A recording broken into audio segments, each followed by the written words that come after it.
What if hip-hop never existed? Do you think there'd be as many heads screaming out, stop snitching? What if Adam and Eve ain't eat the fruit? You think we'd be able to see the truth? Or what if Albert Einstein ain't think of the nuke? Or Smith & Wesson ain't teach us to shoot? You think there'd be as many plays out there if there was no boost? Matter of fact, what if white man hung off a noose? Would it still be cool to say nigga? Or maybe we would make sick figures? Or would we wanna be crackers? And all the whites would be rappers. What if Martin Luther King survived? You think the New Orleans flood would've caused him to drop and die? I wonder what if and see what is. Stand back from the picture and ask yourself why. What if life was an all you thought? What if everything you knew was gone? What if we switched to rights and wrongs? You think you'd change your route to the road we on? What if life wasn't all you thought? What if everything you knew was gone? What if we switched to rights and wrongs? You think you'd change your route to the road we on? If Christopher Wallace never got murked, how much money would Sean Carter be worth? What if Tupac never got hit with the flame? Would the game still have change filled with these lames? What if Jabari wasn't speeding down the street? What if the bullet Malcolm sent never hit Zeke? A black guy dropped off at the house instead of a stop? Or Ali never got bopped by the cops? What if the little homie Easy didn't die? Stand back from the picture and ask yourself why. What if life wasn't all you thought? What if everything you knew was gone? What if we switched to rights and wrongs? You think you'd change your route to the road we on? What if life wasn't all you thought? What if everything you knew was gone? What if we switched to rights and wrongs? You think you'd change your route to the road we on? I don't know. What if? What if? What if?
welcome to the Fourth Branch program. Glad you can make it. I am MD. This program is dedicated exclusively for those with common sense, a spirit of patriotism, and a determination for a more perfect union. Stay tuned as we begin the discussion of a very important, interesting, and enlightening topic. Hope to hear from you soon. Happy listening.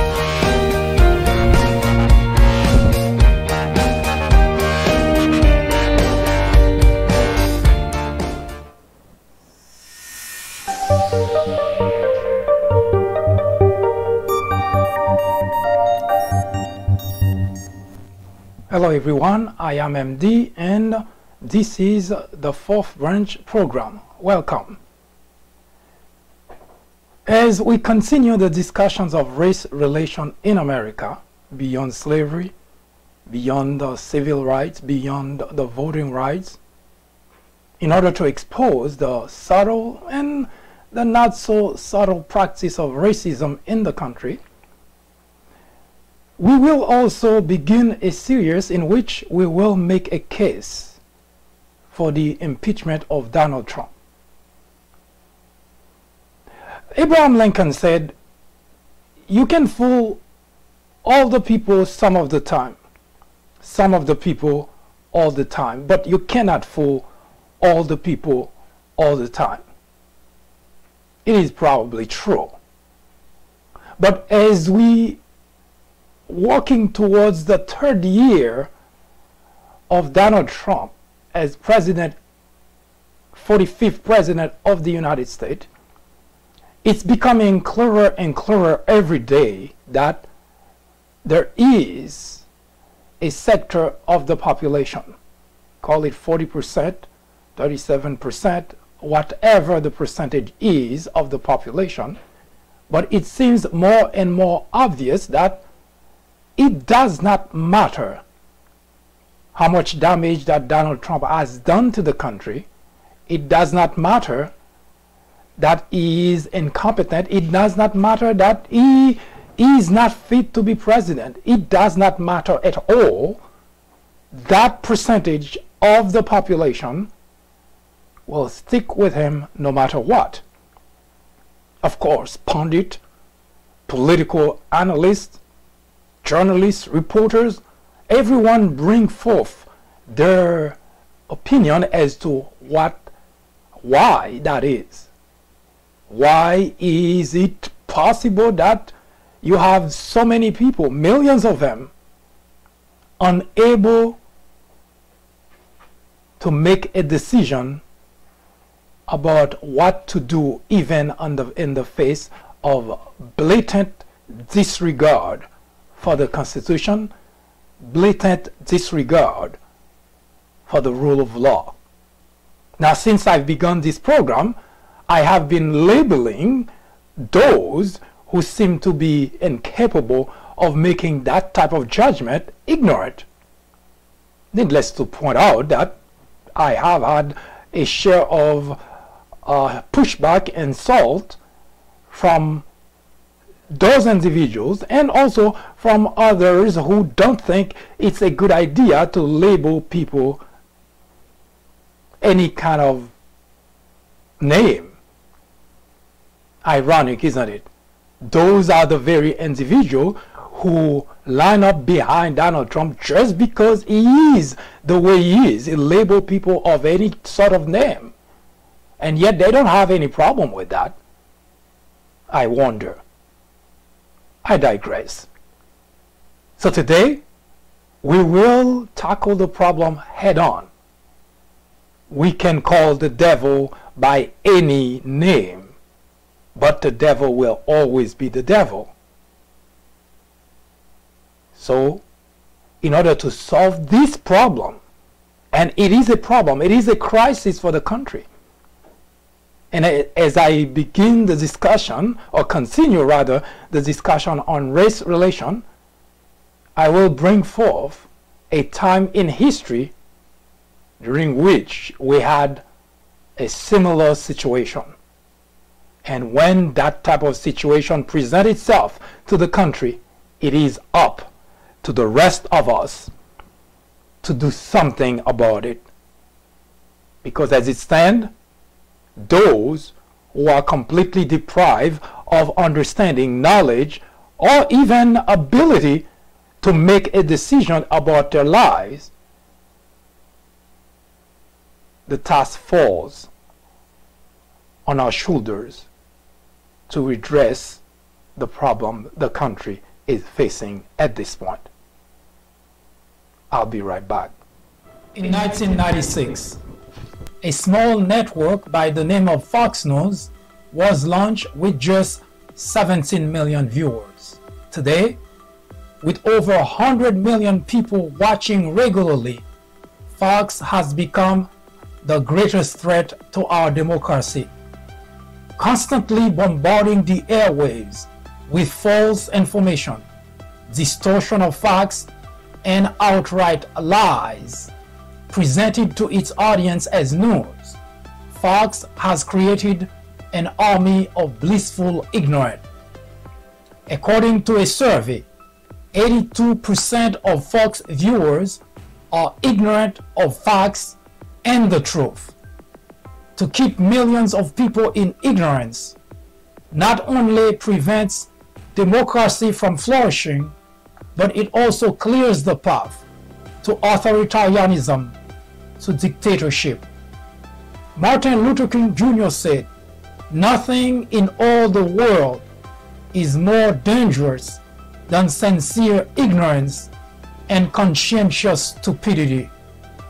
Let me finish by saying that democracy cannot survive in an environment where truth and facts do not matter. At Fox, truth and facts do not matter. Indeed, democracy in America is in jeopardy. It is a crisis the country can no longer ignore.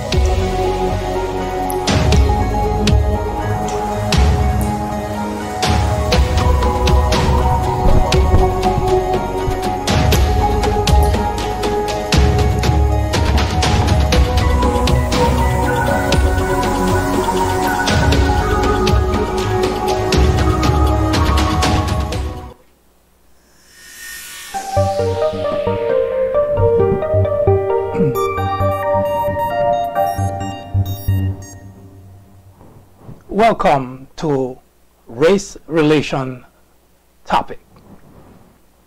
If you join us for the first time, let me put you on the right track, set the stage for you. War on Blacks is a race relation discussion during which we address topics that is very difficult to debate and to find a solution for. Now, at this point in our conversation, we had crossed a very important bridge in history, the Civil War.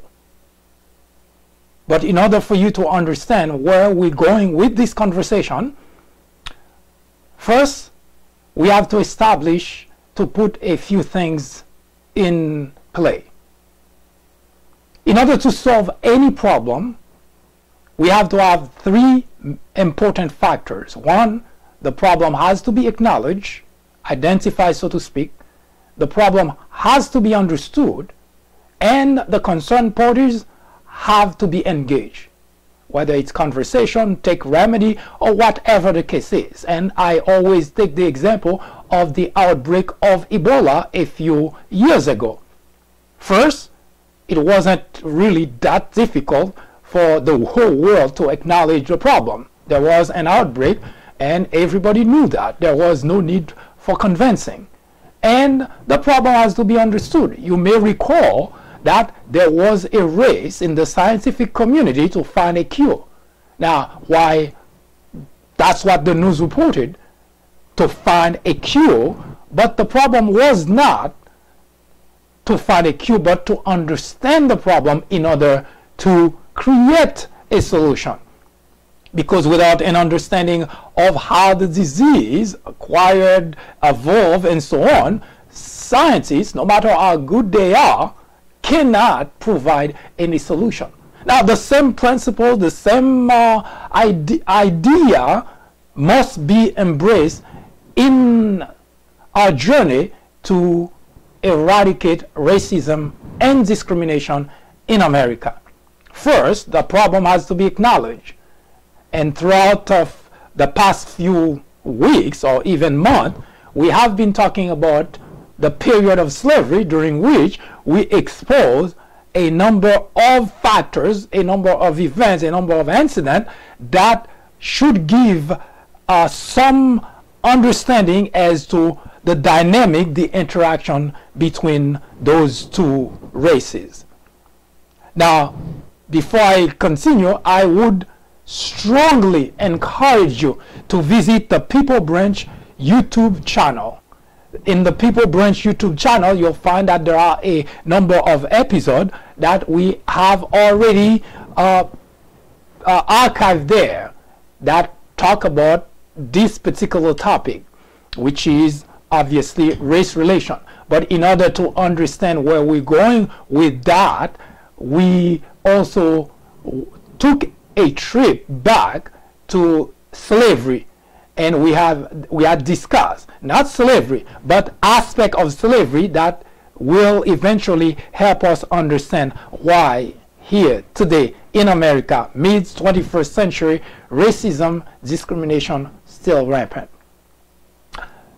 Now, of course, the second part of the at least acknowledgement is the first. The second is to understand. So that's why we took that trip back to slavery time in order to understand this type of interaction between blacks and white. And of course, we're still at the point where we're trying to get our head around this very important topic, but also because we had, you can say in the discussion of race relation, there are really three distinct groups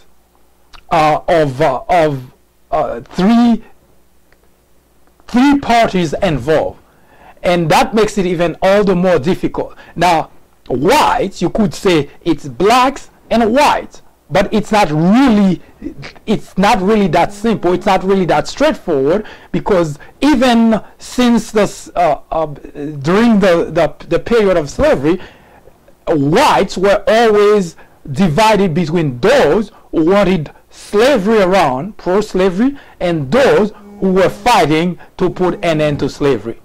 So already in that group alone, there were two groups, one fighting against slavery, one fighting for slavery. And you have the blacks.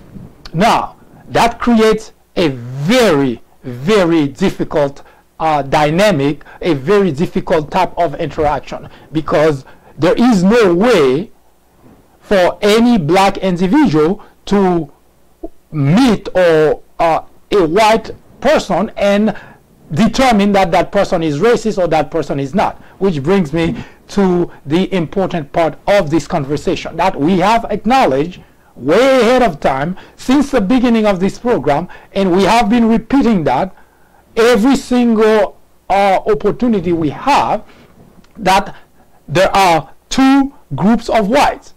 There are those who are racist and who discriminate, and of course there are those who are not racist, who do not discriminate. Thus, the big dilemma in solving race relation in America. Now you have blacks who also have that dilemma to understand or even try to integrate within a society where the same individuals, they don't look any different. Now, you may meet an individual and that person is the most racist person in the world, white, and the next person that you meet is not. So that creates a very difficult environment, and for blacks in particular. So this is what this program, War on Blacks, at least this is the ultimate goal, the ultimate objective is to try to explore the opportunities, to explore venues in which we can either eradicate this plague completely from the country, or at the very least we can identify the elements who are fueling racism, discrimination in the country. Now, I did mention before that it would be nice to know those who are racist. This way it would make interaction a very easy thing. For instance, the white nationalists, the white supremacists, no matter how extreme they are, but at the very least there is something you can say that's not necessarily good, but that helps the conversation, because you can identify the problem where it's at. You can either try to find a solution for it, or you can simply completely avoid those individuals, and that you would live your life and they would live their life, and that would be the end of the story. But unfortunately this is not so. Now, because of this complexity in this type of interaction, and we live in one society in which that we have so many of those different elements interacting with one another, then the issue of racism becomes a difficult issue to deal with, become a difficult problem to resolve. Now, here is the reason that it's so difficult. Remember, we were last week, we completed the last mile on that bridge, the Civil War bridge. On that bridge, we left hundreds of thousands of bodies, dead bodies. We left hundreds of thousands of bodies on that bridge. We also left a number of wounded individuals. Some took the trip away from where they came from, and others decided to go back there. Now, what does that mean in the conversation of race relation in America? Now, the Civil War, which is that bridge that I just referred to, the Civil War left behind hundreds of thousands of individuals who died in that war.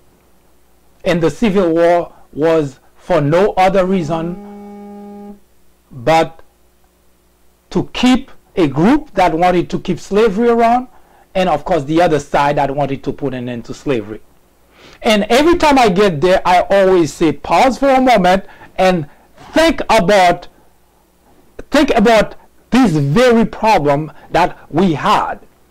Now, remember earlier I mentioned that we are at a point where there are individuals, in a large sector of those individuals, who are unable, incapable of making a rational decision for themselves.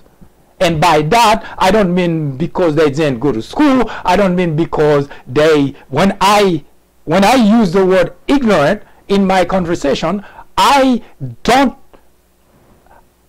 not single out individual who either didn't go to school or individual who didn't have a college degree, because to me, ignorance has nothing to do with a college education, because we have seen from way in the past during the slavery time and today, we have seen individuals with college education. Some of them even flaunt the idea that they have master degree and PhD, and yet you're seeing that the type of action, the type of decision that they make are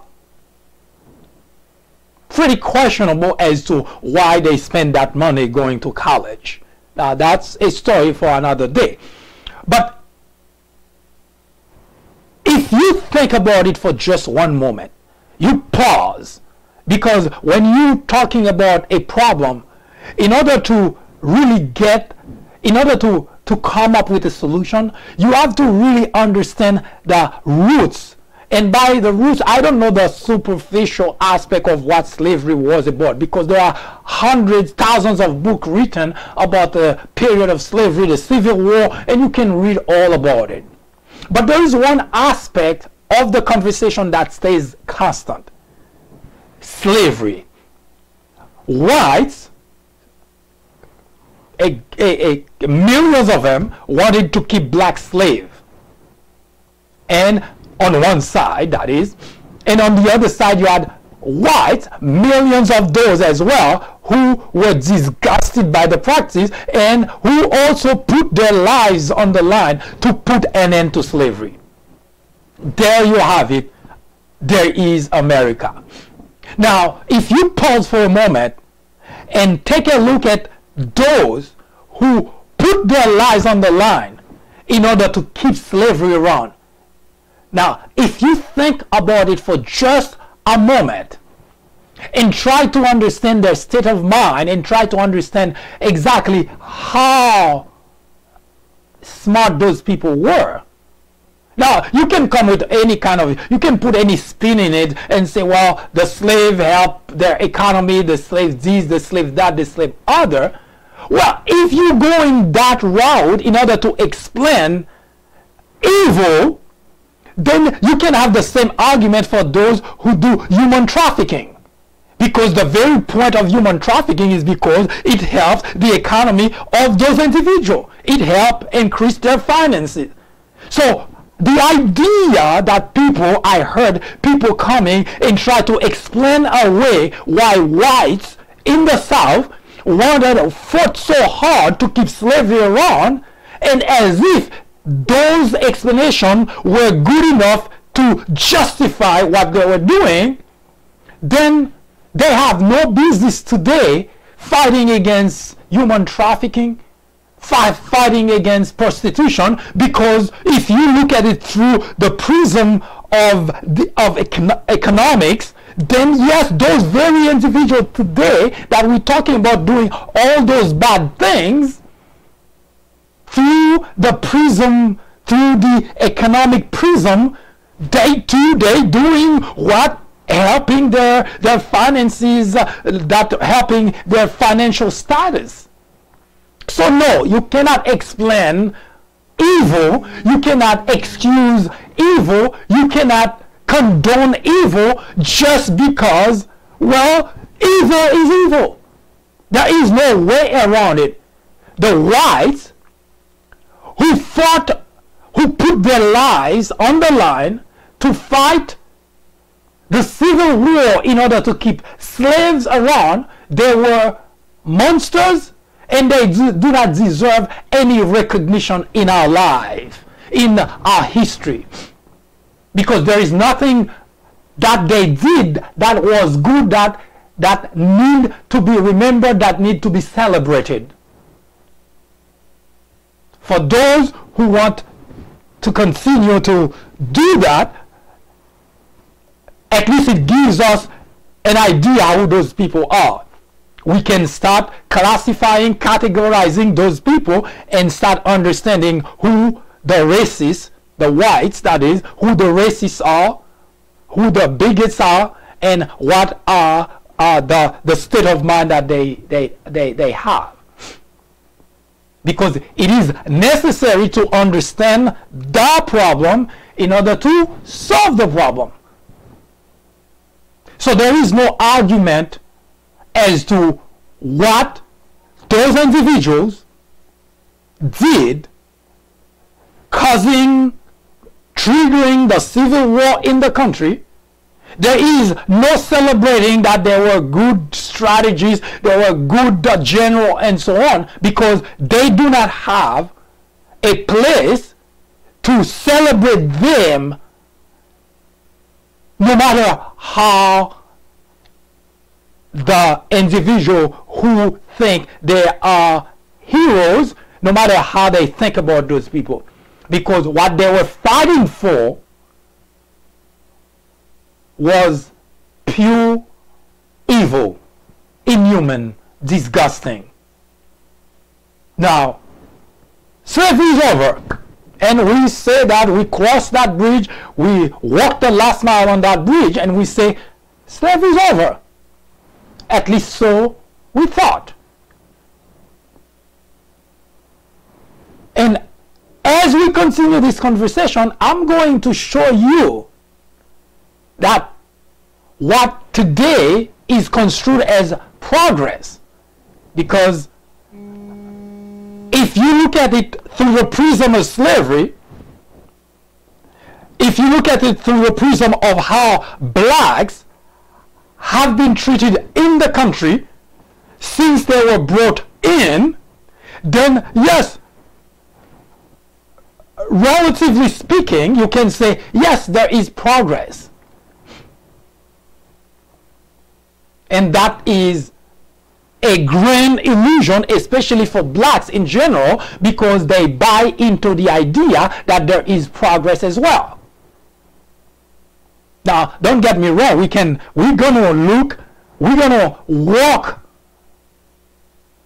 beyond the bridge, the Civil War bridge. We're gonna take that path. We're gonna take that walk. We're not gonna run. We're gonna take the slow walk away from the bridge, away from slavery, and expose this grand illusion by those who want to convey the idea that there has been so much progress done for blacks that they should be, well, grateful. Now, you may notice a couple of things during the time since I started talking about race relation in America.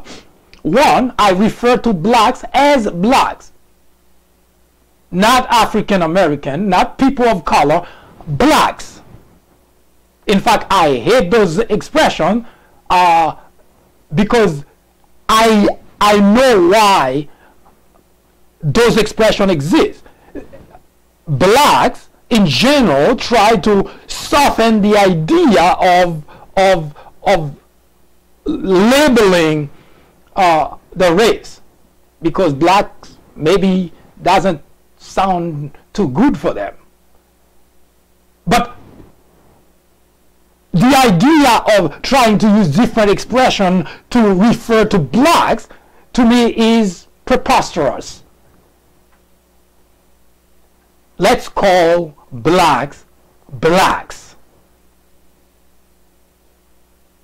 We don't call whites European white or Italian white. Of course, in the little circle they say that, but in general they just say white. So let's just call blacks blacks.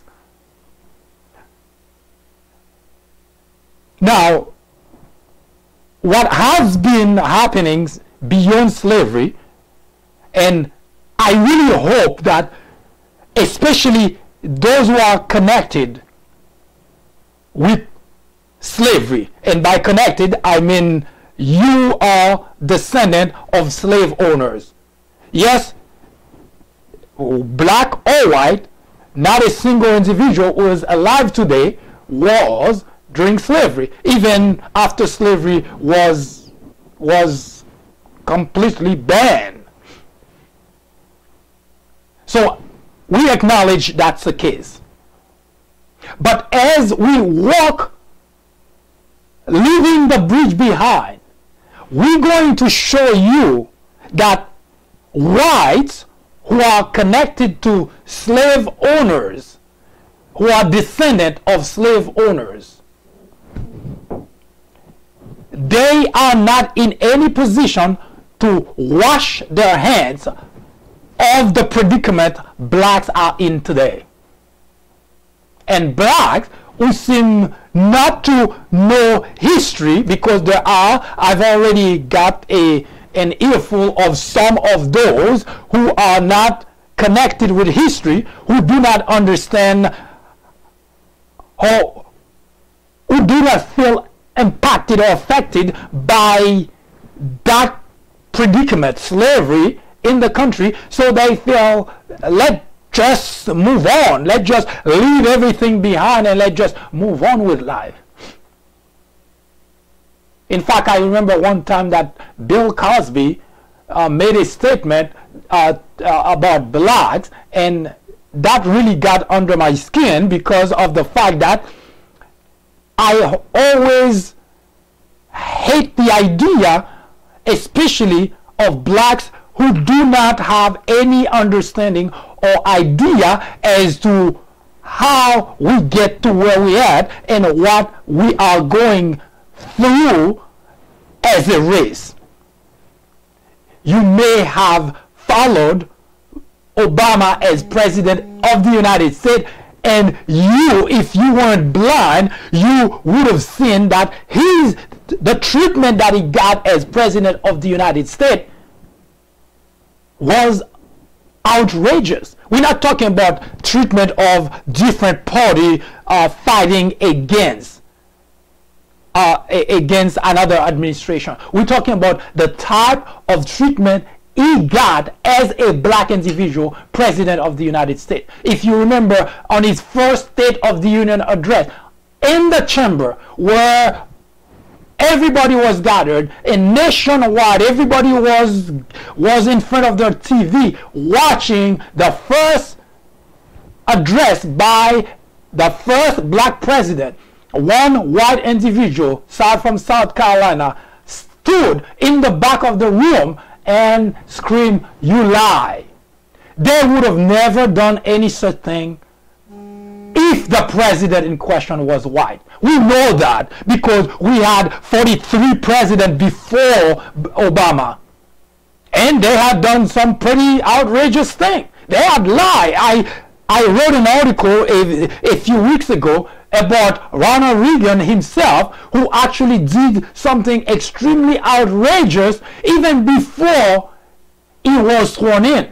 And it's not that those information weren't known, weren't available, but that aside. So we know that no matter what the position of blacks in our society, as it is today, even the president of the United States could not escape racism in the United States. Not even the president. So when we talk about progress, progress is very relative. Because if we take slavery time and we try to compare it to today, we say, yes, there is progress because blacks are no longer slaves. You don't see any visible sign of no Negroes allowed. Yes, you call that progress, but that is very relative to the period of time, because this period we're in suggests that no one can do that anymore. Again, that's relative to the time. But progress, as we continue this conversation, you may wonder as to what exactly do we mean by progress when we talk about there has been progress done in the conversation or in the interaction, in the race relation conversation in America. Because there are, as it is today, in the United States of America, tons of examples that in the 21st century, blacks suffer as badly as they suffered during slavery. Progress? We'll find out. Hi, I am MD, host of the Fourth Branch program. War on Blacks is a topic added to the Fourth Branch programming in order to discuss the intricacies, the complexities of race relation in America. The goal is threefold. 1. To bring attention to the various forms of prejudice, discrimination, and racism in the country. 2. To expose the undeniable presence of such in every aspect of life and every corner of our society. 3.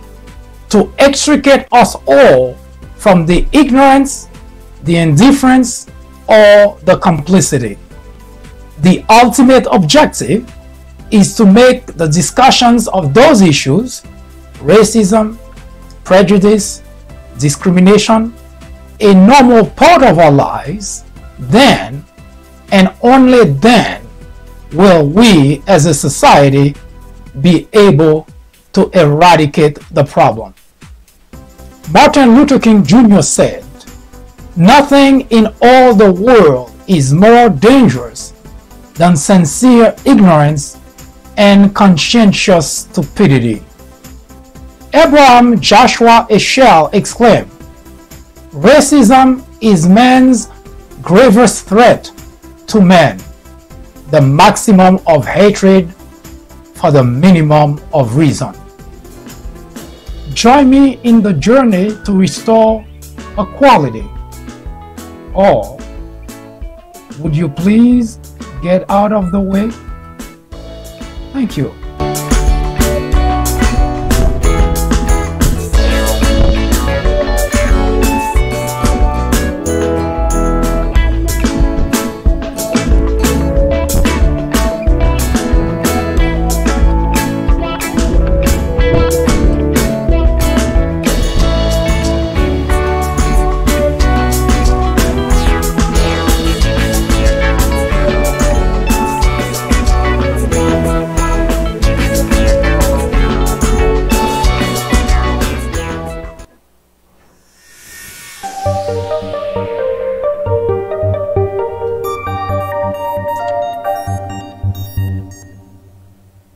If you have images, videos, or links of information that would help us advance the conversation on race relation, meaning you have incidents that you're aware of, or you have videos that you're aware of or that you've come across and you'd like to share with us, so that during the conversation and during this walk away from the Civil War, we can start cataloging those modern, contemporaneous incidents which help to debate, to explore what really is going on, and hopefully to find a solution in the race relation in America.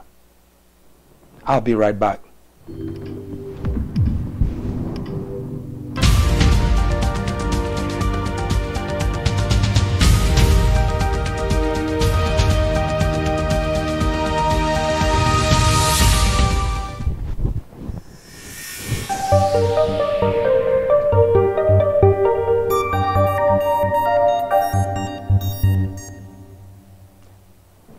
George Washington warned us to guard against the imposture of pretended patriotism. Now, what does that mean? For the past 2 years, actually before Donald Trump became president of the United States, we have observed, we have proof that here in the United States there are millions of individuals who, at first, members of the media, journalists, reporters, pundits, they try to explain their behavior, which is their support for Donald Trump, as people were tired of Washington, people who wanted to change Washington, people who wanted to shake things up, people who just felt left out. And the conversation went on and on as to why millions of people, 40% of those individuals, mostly white, why they supported, voted for an individual who was completely an open book, and we know that he is a very incompetent individual. We know that he scammed people out of their hard-earned money. We knew that he had declared bankruptcy every time that he fell at a business in order not to pay those people and banks. He declared bankruptcy up to 6 times. And we know that he had done nothing, and read, nothing legal or legitimate in his private life. Now, that was the fact, that was the state of affairs for a candidate for the highest office in the land. Now, think about that for just a moment. No one in his or her right mind would welcome in his or her family an individual whose information already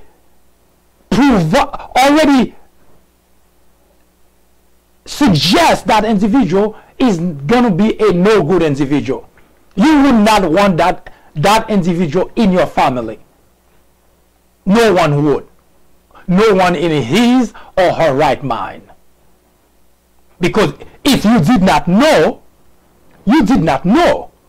But if you know that the individual, let's just take a simple everyday example.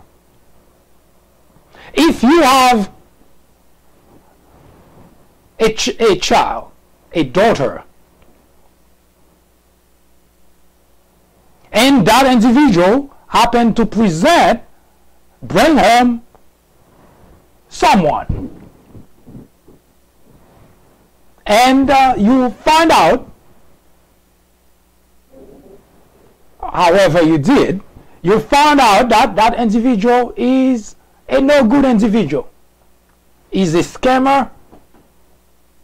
He never done anything that you would really appreciate as member of your family. He doesn't care about life. In fact, as far as he's concerned, his life is a mess. But somehow, maybe through his family, he has a fortune. However he got that fortune, we're not going to go there. But he has a fortune. In other words, he's driving expensive car, may even have properties, and that's the individual that your daughter wants to marry. Now, you can look at it 2 ways. If you're only interested in the appearance of things, or you one of those individuals, those parents who want to, you know, get money from your son-in-law,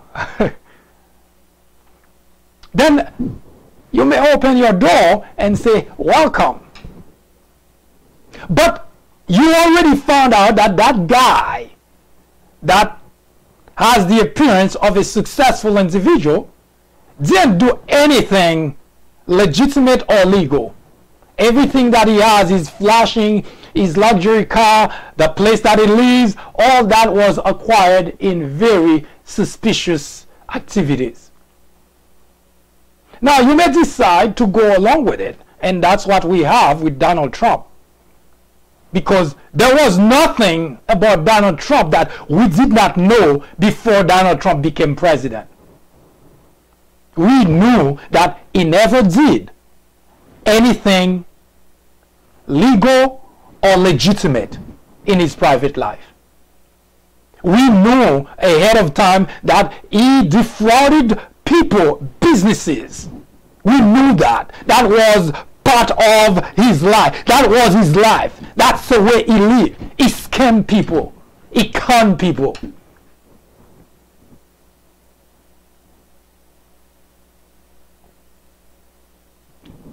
And what happened? Millions of people in this country went to the poll and voted Donald Trump as the 45th president of the United States. Now, I said earlier that it falls on our shoulders, people who have common sense, people who have understanding, to clean up that mess. And I call it mess because, as I explained earlier, during the topic, the discussion on the topic of slavery, there are people who simply cannot see, people are incapable of logic, incapable of rationalizing. And we saw that. Yes, you can give it whatever explanation you want to, but we saw that millions of people decided to split the South, secede from the Union, in order to keep slavery around. As evil as the practice was. They had plenty of college educated. They had priests, they had pastors, they had judges. But was any of them smart? Did any of them have the ability to think rationally, or to even, not even for a second, get to sit down and say, gosh, we're heading the wrong way? Not a single individual.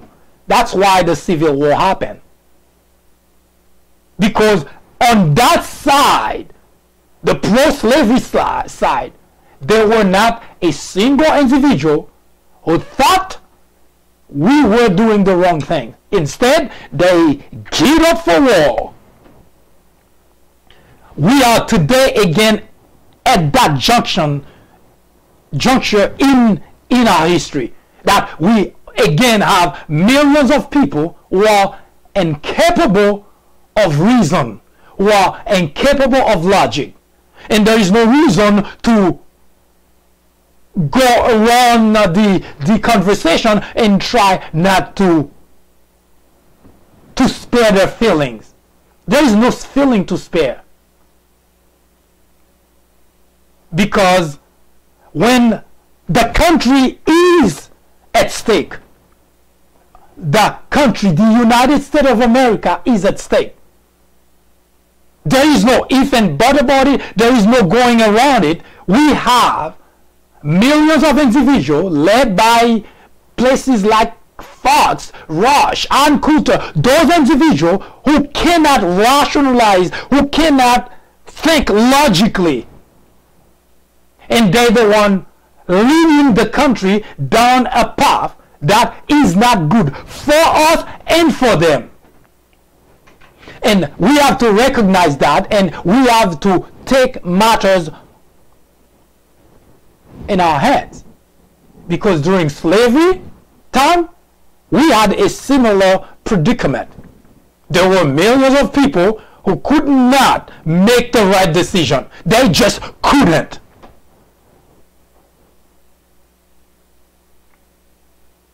It's not the first time.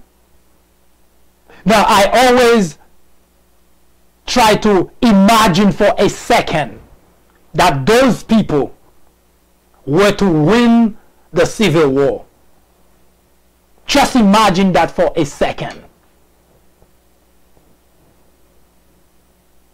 Yes, we are in a similar predicament where millions of people, again, do not have the ability, are incapable of reason. Their logics are gone. When Donald Trump made the statement that even if you were to shoot someone on Fifth Avenue, he would not lose anybody, we shrugged that off. But today, it is very clear that it is true. Because he has behind him millions of individuals who are completely incapable of reason, who do not have any logical capability. We have to recognize that's the case, because trying to go around it and explain it away as if there is a way to explain it. There is no other way to explain this predicament. Those are people who cheer Donald Trump for mocking a woman who come out and say she was sexually assaulted. Yes, those are individuals who do not have any logical capability. Yes, Donald Trump stood on a podium and mocked a woman who was sexually assaulted, at least who accused someone of having sexually assaulted her. And Donald Trump mocked that individual, and the people in that podium cheered. Yes, those are the type of individual we're talking about. People who do not have any ability of any reasoning ability. They do not have any logic. Their mind simply either outsourced or completely deprived of such. So it falls on us, the rest of the country, just as it was during the Civil War. Because there is always, thank God, there are always individuals who do not fall. Thank God the whole country does not fall into that category. Because imagine for a moment that was the case. So we know that those individuals, 40% of the population that still support Donald Trump, no matter how much damage he done to the country, those people, that's already determined. That's already decided. Those people do not have the ability to reason. They are incapable of reasoning. Who in his or her right mind would hand a sharper knife to someone who is stabbing you? Who? Do you know any individual, any smart individual who would do something like that? I don't.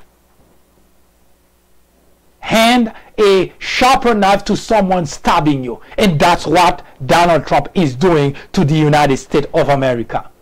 And yet, millions of people simply handing him knives to continue to stab the country. They heard Donald Trump.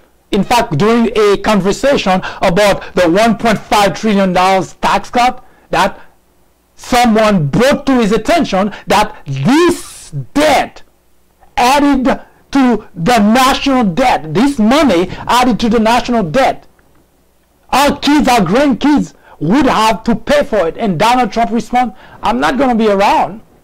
Donald Trump acknowledges that the people, the individual who support him are morons.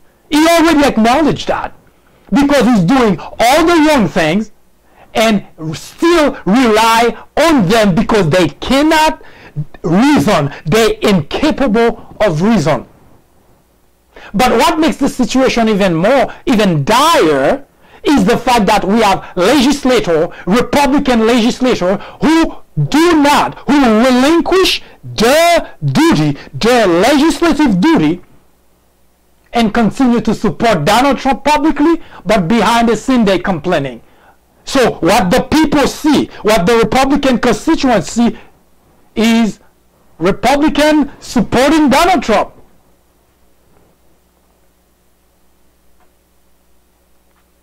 So yes, the country is going through another period during which we have one side of the country that's completely gone, incapable of thinking, incapable of reasoning, completely deprived of a leader that can bring them back to reality. They don't have a leader. The only person they're looking up to is Donald Trump, who happened to be a completely brainless individual who simply care about himself, care about his own well-being. Donald Trump sells the country for his own personal gain. And those individuals, they simply do not care. And we find out why. Not because they would not care, it's because they're incapable of figuring out what Donald Trump is doing is detrimental to the country. That's the major problem. They're incapable of doing, of seeing that, of figuring that out. To those individuals, Donald Trump is a saint. His only sin is he wants to make America great again.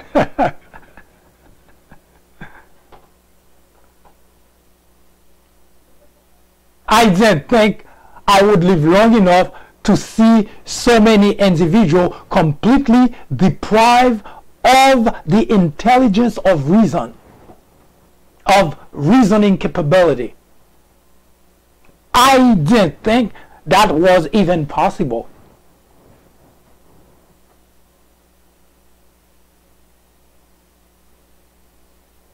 His administration, Donald Trump that is, comprised angels like Mike Flynn, Carter Page, Roger Stone, George Papadopoulos, Paul Manafort, Jeff Sessions. You know, the list of angels that he dispatched to carry out his mission. That's his only sin. He wants to make America great again. And you have millions of people incapable of thinking for themselves, completely deprived of rational mind, believe that Saint Donald Trump is going to make America great again. This is the crisis we have in the United States. This is not caused by Russia, by North Korea, or by China. This is the making, this is the enemy within. And that's worse than any foreign entity could do to America.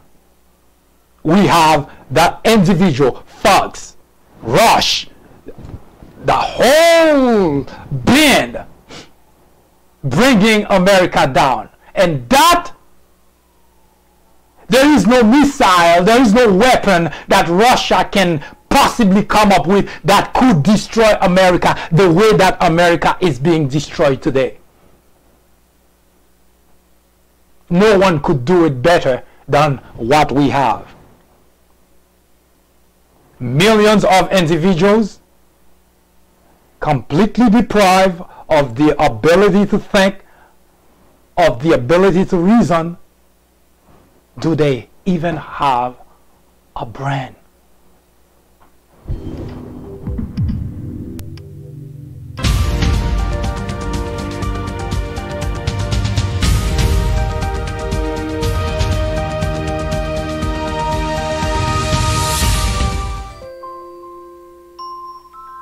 After reading several books based on presidents and on Obama specifically, I found that they're typically partisan.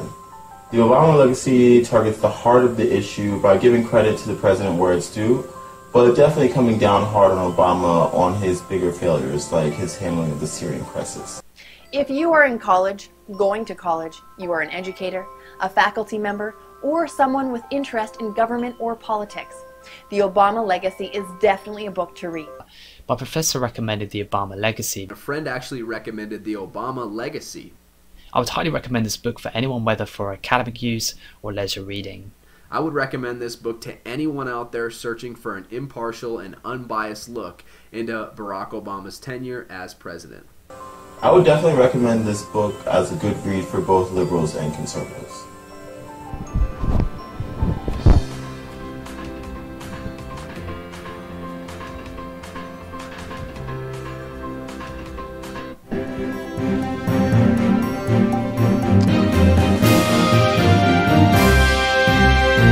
I hope you did enjoy this presentation. If you have any questions, suggestion, comment, criticism, do not hesitate. We can take criticism. We can take comments. Please do not hesitate to contact us. Should you have any topic you would like us to discuss right here in this program, please forward the information to us. We'll research it and we will talk about it, we will debate it right here. As always, I hope you have a wonderful afternoon and see you next time. I am MD, host of the Fourth Branch program, inviting you to join me every Saturday at 10:30 a.m. and every weekday at 2 p.m. for discussions of social political issues and to dissect the meaning and the importance of current events, as well as to understand topics of legislations. The Fourth Branch Project is not associated with any political party, and we at the Fourth Branch do not have any political agenda or aspiration. Our ultimate objective is to work towards achieving a more perfect union by removing ignorance, the biggest obstacle to our democracy. Stay with us. We will be right back.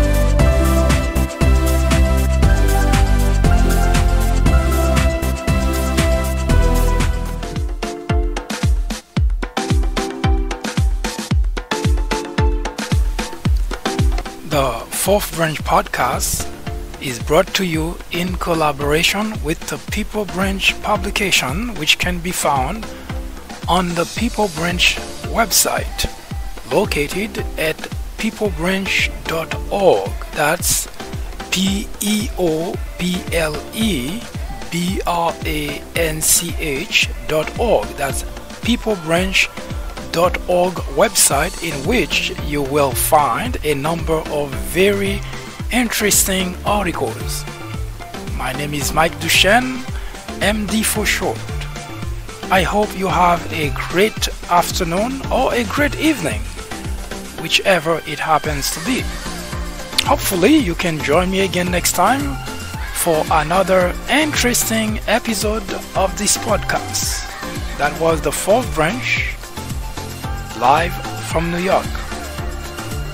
Good day.